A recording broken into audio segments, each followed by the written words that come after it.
Hello बच्चों, कैसे हो सभी लोग। आई होप आप सब लोग बहुत अच्छे होंगे और अपनी हेल्थ का भी बहुत अच्छे से ध्यान रख रहे होंगे। मैं हूं डॉक्टर सुरेश कुमार यादव और आज हम लोग डिस्कस करने जा रहे हैं फंक्शन ऑफ स्मॉल इंटेस्टाइन। पिछले वीडियो में हम लोग ने डिस्कस किया था कि फूड जो है सलाइवा के साथ मिक्स होकर कैसे बोलस बनाता है, फिर वो पेरिस्टाल्टिक मूवमेंट के थ्रू कैसे स्टमक में आता है, स्टमक में एचसीएल का सिक्रीशन होता है और डाइजेस्टिव जूसेस का सिक्रीशन होता है। साथ में जो स्टमक का चर्निंग इफेक्ट है वो फूड को और डाइजेस्ट करता है ना। तो थोड़ा बहुत फूड जो है प्रोटीन पार्ट स्पेसिफिकली वो स्टमक में डाइजेस्ट हो गया, जो बोलस था वो और थोड़ा सा लिक्विड जैसा हो गया और फिर इस सब्सटेंस को with the help of sphincter muscles उसकी ओपनिंग से इसको कहां पास कर दिया जाता है, पास कर दिया जाता है स्मॉल इंटेस्टाइन में। अब जो बाकी जो बचा कुचा है डाइजेशन का प्रोसेस वो स्मॉल इंटेस्टाइन में होगा। कहने को तो स्मॉल इंटेस्टाइन नाम है, लेकिन मजेदार बात क्या है कि अगर आप इसका लेंथ की बात करें तो लगभग जो लेंथ होती है वो अप्रोक्सीमेटली 7.5 मीटर्स की है। 7.5 मीटर की स्मॉल इंटेस्टाइन है अगर ह्यूमंस की बात करते हैं तो 7.5 मीटर कम नहीं होता, अच्छा खासा होता है। ठीक है, ओके। तो जब हम लोग देखने की कोशिश करते हैं, स्टमक तक ये फूड आ चुका था जो हम लोगों ने पिछले वीडियो में देखा। यहाँ पर स्फिंक्टर मसल्स है और ये फिर इसको पास ऑन कर देगा। जब सब्सटेंस को स्मॉल इंटेस्टाइन में पास किया जाता है तो स्मॉल इंटेस्टाइन में और भी चीजें मिक्सअप होती हैं। क्या क्या मिक्सअप होती हैं ये समझना जरूरी है। पहली चीज तो इसमें मिलता है आकर बाइल जूस। यहां से जो आ रहा है इधर रखा देते हैं, यहां पर आके मिलेगा बाइल जूस, राइट।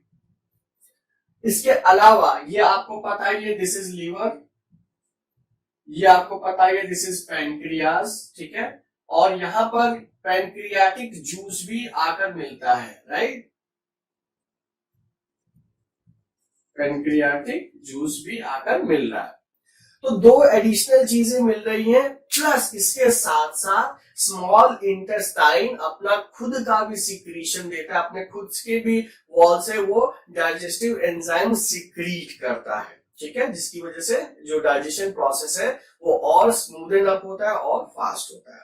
तो अब थोड़ा सा जरा हम लोग इन सब के बारे में डिस्कस कर लें कि आखिर यहाँ पर बाइल की जूस की क्या जरूरत है और पैनक्रियाटिक जूस की भी क्या जरूरत है। देखिए बच्चों, अगर फंक्शन ऑफ स्मॉल इंटेस्टाइन की बात करते हैं तो जो मेन फंक्शन होता है स्मॉल इंटेस्टाइन का वो फर्दर डाइजेशन है फॉलोड बाय एब्जॉर्प्शन है। लेकिन साथ साथ में ये जो चीजें ऐड हो रही हैं इनको समझना भी जरूरी है। तो अगर हम बात करते हैं यहाँ पर बाइल की, ठीक है, अगर हम यहाँ पर बात करते हैं बाइल की, बाइल जूस, ठीक है, बाइल जूस। तो बाइल जूस जो होता है वो सिक्रीट कहां से होता है पहले ये समझिए। बाइल जूस सिक्रीट होता है लीवर से, है ना। और लीवर से जब बाइल जूस सिक्रीट होता है तो डायरेक्टली नहीं आ जाता है, यहाँ पर एक छोटा सा जो पाउच लाइक स्ट्रक्चर दिख रहा है इसको बोलते हैं गॉल ब्लैडर। क्या बोलते हैं? Gall bladder. तो इसी गॉल ब्लैडर में बाइल जूस इकट्ठा रहता है, फिर टाइम टू टाइम ये एड ऑन किया जाता है, ठीक है। तो पहले बाइल जूस का फंक्शन समझ लेते हैं। तो बाइल जूस बेसिकली इन्वॉल्व होता है डाइजेशन ऑफ फैट्स के लिए, ठीक है, डाइजेशन ऑफ फैट्स। बेसिकली थोड़ा सा और इसको समझे तो सही टर्म होता है इमल्सिफिकेशन ऑफ फैट। मतलब जो फैट के मॉलिक्यूल्स बड़े बड़े हैं उनको छोटे छोटे पार्ट्स में तोड़ने के लिए रिस्पॉन्सिबल होता है बाइल जूस। पहले बड़े से जब छोटे होंगे तभी फर्दर उनका डाइजेशन होगा। तो जो सही टर्म है that is emulsification of fats, okay. तो जो बाइल जूस है, अब आपने सुना होगा, बहुत बार सुना होगा कि कुछ लोगों का गॉल ब्लैडर का ऑपरेशन हो जाता है। मतलब गॉल ब्लैडर अगर डैमेज हो रहा तो गॉल ब्लैडर ही काट के निकाल दिया गया। तो ऐसे जो भी लोग होते हैं जिनका गॉल ब्लैडर का ऑपरेशन हुआ होता है, डॉक्टर उनको कहते हैं तला भुना खाना बिल्कुल बंद है ना। एकदम फ्राइड चीजें बिल्कुल भी बंद कर देते हैं। क्यों? क्योंकि जो फ्राइड है उसमें ऑयल और घी ज्यादा है और आपको पता है उसको डाइजेस्ट करने के लिए रिस्पॉन्सिबल कौन है? Bile juice. तो जब गॉल ब्लैडर ही नहीं है, उसमें बाइल इकट्ठा ही नहीं होगा, तो मतलब बाइल का फॉर्मेशन नहीं हो रहा है, दैट मीन्स क्या हुआ, अगर आप तला भुना खाते हैं तो उसका डाइजेशन प्रॉपर नहीं हो पाएगा। ठीक है, तो जो भी लोग हैं जिनका गॉल ब्लैडर का ऑपरेशन हुआ होता है उनको इसीलिए तला भुना खाने को मना किया जाता है, क्योंकि बाइल का एडिक्वेट सिक्रीशन नहीं हो रहा है, और अगर जब बाइल ही नहीं रहेगा तो फैट का या ऑयल का डाइजेशन कैसे हो पाएगा। ठीक है, तो अगर बाइल के फंक्शन की बात करते हैं तो bile basically helps in digestion of fats, या आप सिंपली कह सकते हैं इमल्सिफिकेशन ऑफ फैट्स। ठीक है, दूसरा पॉइंट अगर हम बात करते हैं पैनक्रियाटिक जूस।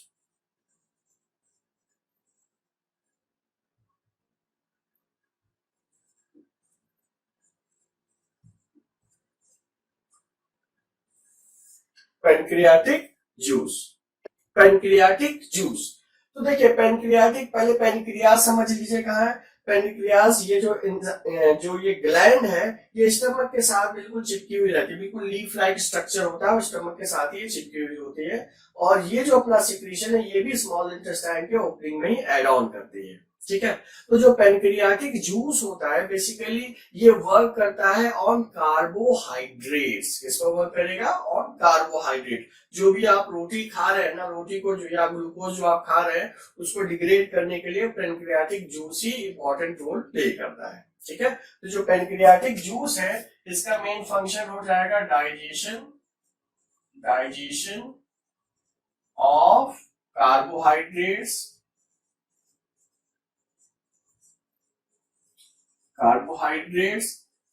और प्रोटीन्स।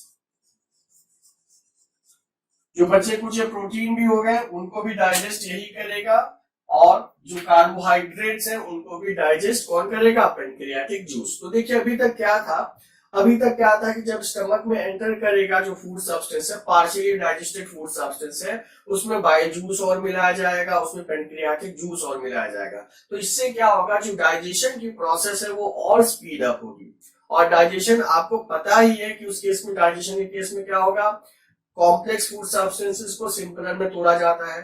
जो कार्बोहाइड्रेट है उसका अल्टीमेट प्रोडक्ट क्या होगा? ग्लूकोज। जो प्रोटीन है उसका अल्टीमेट प्रोडक्ट क्या होगा? Amino acid. जो फैट्स है उनका उनका अल्टीमेट प्रोडक्ट क्या होगा? फैटी एसिड्स या ग्लिसरॉल्स, है ना। तो जो भी कॉम्प्लेक्स सब्सटेंसेस हैं उनको सिंपलर फॉर्म में कन्वर्ट किया जाता है। इसी प्रोसेस को डाइजेशन कहते हैं, जो कि आपको बहुत अच्छे से पता है।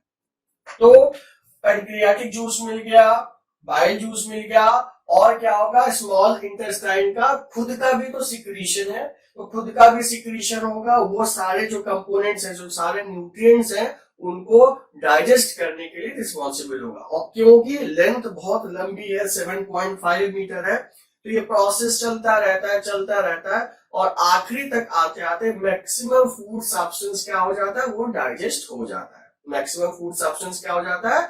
डाइजेस्ट हो जाता है। अब सवाल आया भाई, फूड जब डाइजेस्ट हो गया तो उसके बाद क्या होगा? डाइजेशन ऑफ फूड के बाद बात आती है एब्जॉर्प्शन ऑफ फूड।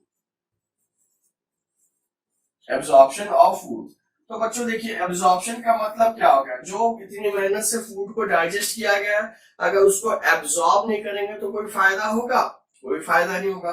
तो फूड को, मतलब अब आप फूड ना कहकर उसको सिंपलर फॉर्म कह सकते हैं, न्यूट्रिएंट्स को फर्दर एब्जॉर्ब किया जाता है।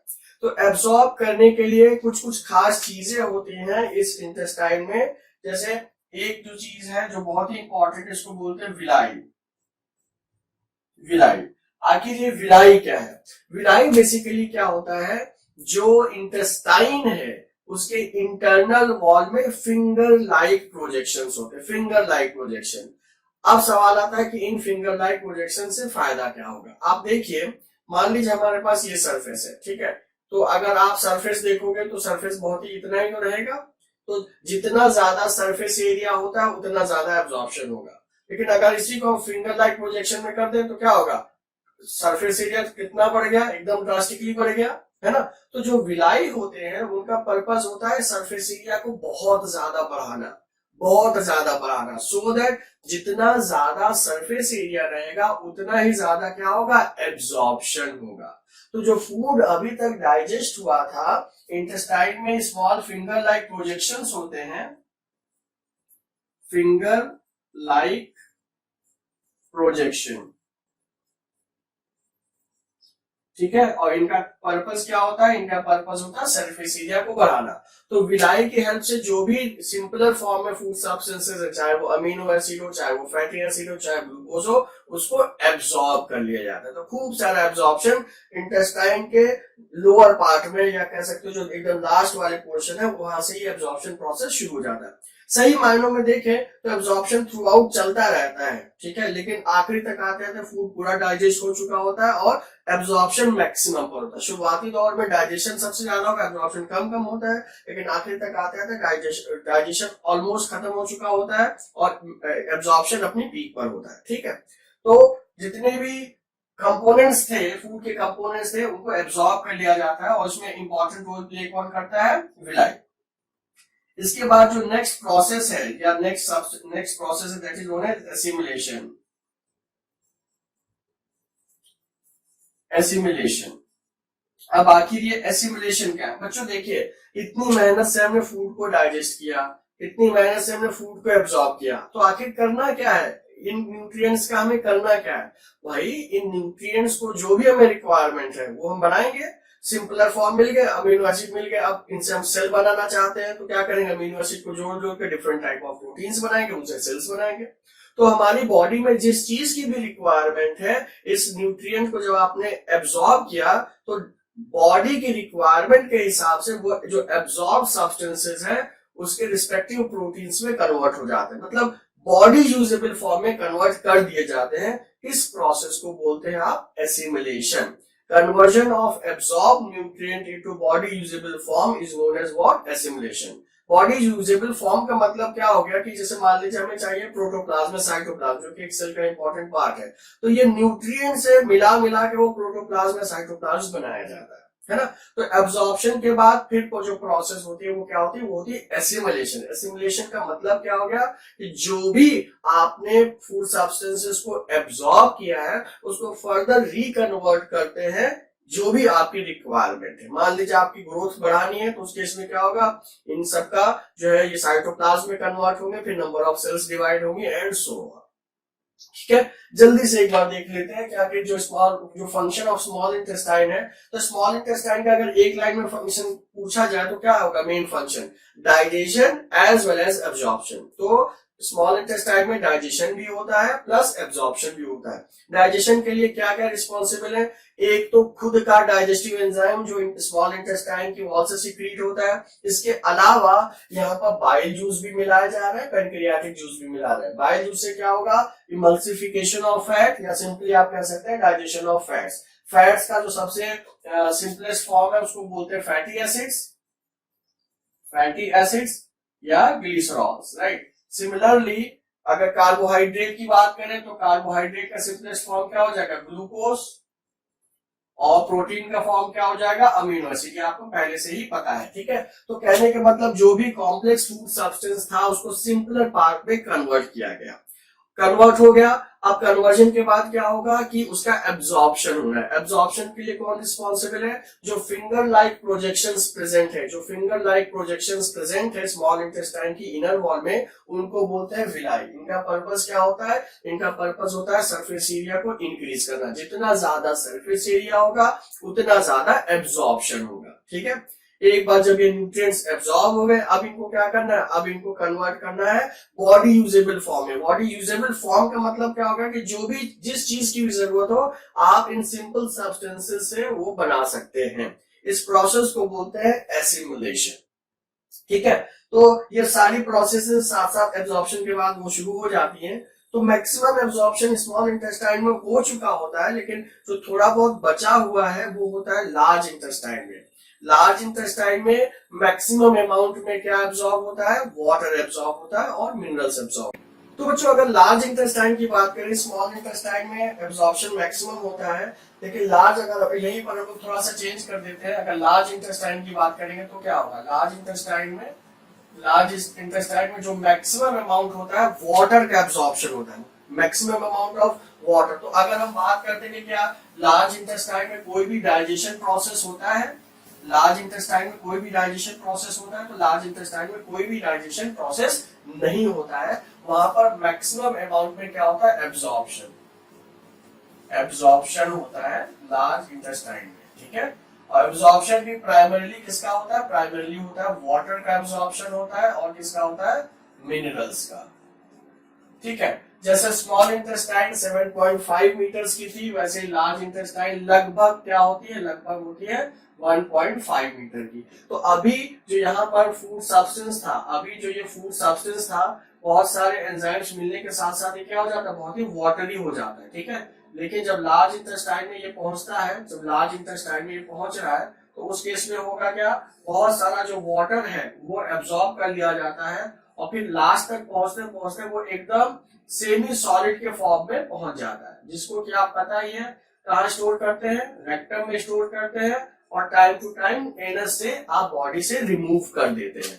तो लार्ज इंटेस्टाइन में हुआ क्या, maximum amount of water absorb हुआ और मिनरल्स एब्जॉर्ब होते हैं, ठीक है। और फूड को आप ऐसे पेरिस्टाल्टिक मूवमेंट के थ्रू आगे बढ़ाते जाते हैं और लास्ट तक पहुंचते पहुंचते वो सेमी सॉलिड हो जाता है, ठीक है, जो कि स्टोर कहाँ होता है, रेक्टम में स्टोर होता है और फाइनली आप एनस के थ्रू उसको बॉडी से रिमूव कर देते हैं।